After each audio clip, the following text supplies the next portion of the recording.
Friends, நான் already சொல்லியிருப்பேன் இது எங்களோட தாத்தா வீடுன்னு. இது வந்து எங்கள் தாத்தாவே குழி தோண்டின ஒரு தொட்டின்னு பாருங்கள். இதில் எங்கள் தாத்தா பார்த்தீங்கன்னா சொல்லுங்க கொடுங்க. ஐயோ, ஒரு வருஷம் ஆச்சான் ஃப்ரெண்ட்ஸ் இந்த தொட்டியை கழுவி. அதனால் இப்போ எனக்கு கொஞ்சம் வேலை வந்திருக்கு. இந்த தொட்டியிலேருந்து தண்ணியெல்லாம் எடுத்து ஒரு மரத்துக்கு ஊற்ற சொல்கிறாரு. இது வந்து மருதாணி செடி, மருதாணி மரமாயிருச்சு. நெக்ஸ்ட்டு என்ன பண்ணலான்னு பார்ப்போம். அது கொடுப்போம். இந்தாங்க தாத்தா. கொடுங்க. பாருங்க, நல்ல ஆழமான தொட்டி தான். தண்ணி வந்துட்டு இருக்கு போல் ஃப்ரெண்ட்ஸ். இருங்க, நெக்ஸ்ட்டு இதை வந்து எங்கே ஊற்றிடலான்னு பார்க்கலாம். இது மாதிரி உங்கள் வீட்லேயே இருந்துச்சுன்னா சொல்லுங்கள்.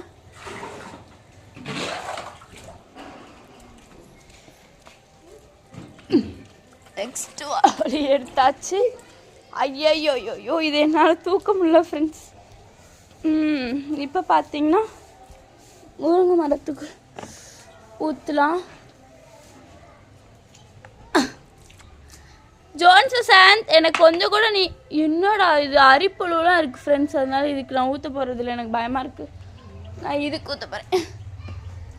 இதுதான் வாழை மரம். ஊற்றியாச்சு. ஐயோ, கல்லெல்லாம் இருக்குது ஃப்ரெண்ட்ஸ் அவர் அள்ளி கொடுத்ததில். இங்கே பாருங்க. ஜோன்ஸ், முருங்கை மரக்கிட்ட வராது, அங்கே நிறைய அரிப்புழு இருக்குது சரியா. அப்புறம் இந்தாங்க தாத்தா.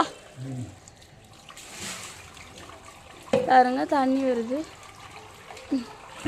தாத்தா வந்து வேலை பார்த்துட்ருக்காரு.